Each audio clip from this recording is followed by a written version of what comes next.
A best practice we recommend when developing a Canvas course is importing the entire quarter's coursework into the Files tool. It's much easier to create and build out course content in other tools, such as assignments, discussions, quizzes, and later design the course utilizing pages and modules. The Files tool has been redesigned as of July 19th, 2025. This tutorial will review the user interface changes, new features, and loss of features.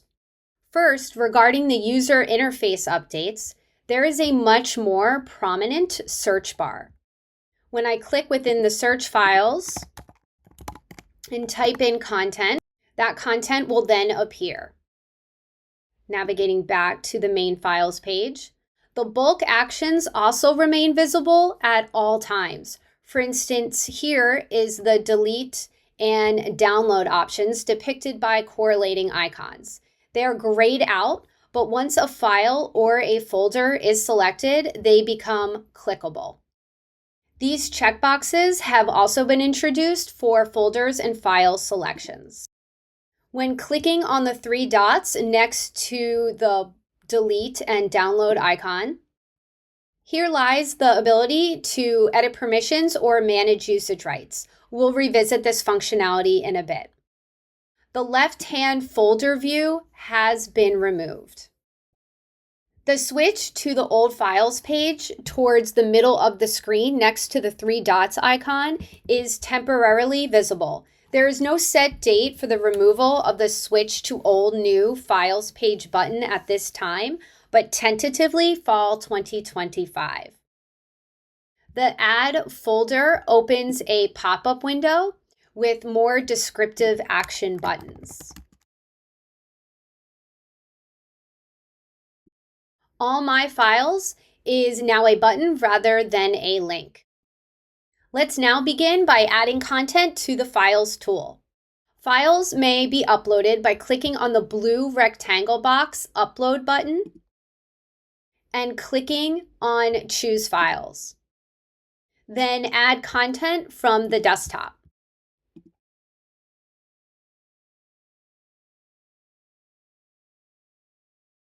A blue bar will appear signifying the duration for the file to upload. Content may also be uploaded by clicking on the blue Upload rectangle box and dragging and dropping content directly from your desktop into this box. Content may also be uploaded by dragging and dropping directly into the Files area without clicking on Upload. Simply locate the content from the desktop and drag and drop it into this Files area. Once uploading a file, a red exclamation mark becomes visible. This signifies that usage rights must be set. In order to publish files, therefore visible to students, usage rights must be elected. Click on the red exclamation mark and set usage rights. Click on the caret, make a preference selection, and then click Save in the blue rectangle. Now the red exclamation mark has disappeared. Usage rights are set. However, it has yet to be published. To publish content, click on the white radial circle with a slash through it. Click on the caret, select Publish, and then select Save. I'll revisit the Manage Usage Rights and Edit Permissions in a bit. I'm now going to upload a few pieces of content to highlight other features by clicking on the blue Upload button.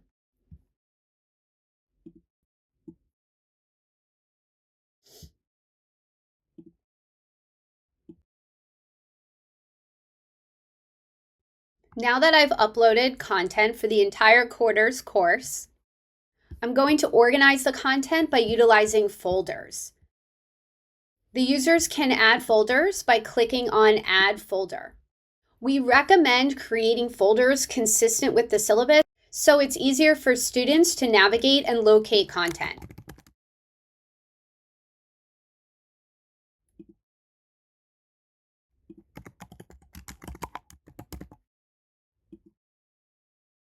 Regarding naming conventions, we do not recommend utilizing dates. If content is being imported from one quarter to the current quarter's course, all those dates will roll over and no longer be relevant. So by utilizing dates, you're essentially creating more work for yourself by having to drill down and edit each date. We recommend utilizing weeks, unit themes, or project titles. Files may also be dragged and dropped from within the Files tool into individual folders. To preview all files, users can navigate from one file to another. Let's select a file. Now at the bottom left side of the screen, users may navigate from one file to another by clicking Next or the previous buttons with the arrows. When finished, simply click Close on the bottom right side of the screen. Second, let's discuss new features. The Manage Access and Edit Permission windows are now separated. In the old Files interface, instructors could set both usage rights and file folder availability at the same time. In the redesign, files cannot be published until usage rights are set first. So for instance, when I upload a file and click on the white radial circle with a slash through it, a display panel appears with the option to publish only and not set usage rights. The usage rights options used to be visible here. When I tried to publish prior to setting usage rights, the display modal includes this error message. So opposed to completing two actions within one display window, the user must now complete two separate actions. I'm closing out and clicking on the red exclamation mark for this file, setting the usage rights first, then navigating back to the publish icon to publish this file. And I do not receive an error message. And I'm also able to view that the file has successfully published. As mentioned when speaking to the user interface updates, the toolbar actions, download and delete, do remain visible but are disabled until at least one file or folder is selected.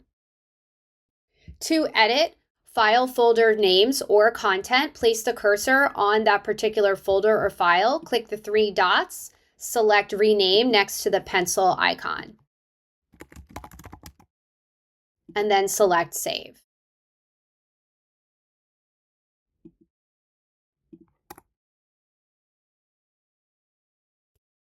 In addition, checkboxes have been added so it's easier to select folders. The checkboxes are located to the left-hand side of the folder name or file. One thing to note here is when selecting all, this box only applies to the content currently visible on the page. 25 items are visible at a time per page. To manage or download additional folders and files not in view, users must navigate to the next page. Scroll down to the bottom right side of the screen and click Next. To download all folders and files within a subfolder, users must navigate to the parent folder to download the entire subfolder. If a course is not utilizing folders, teaching teams must bulk download the files page by page. So with regards to pagination, to help manage large file sets, Canvas does not provide a shortcut to the final page. Users must manually click through each page to reach the last page. So when selecting all content on the first page to download, for instance, after downloading, please scroll down and just ensure there is not another page of content that must be selected and downloaded as well. The same applies to folders. The option exists to bulk manage usage rights access. Select all content and then click on the three dots next to the delete trash icon. Then click Manage Usage Rights.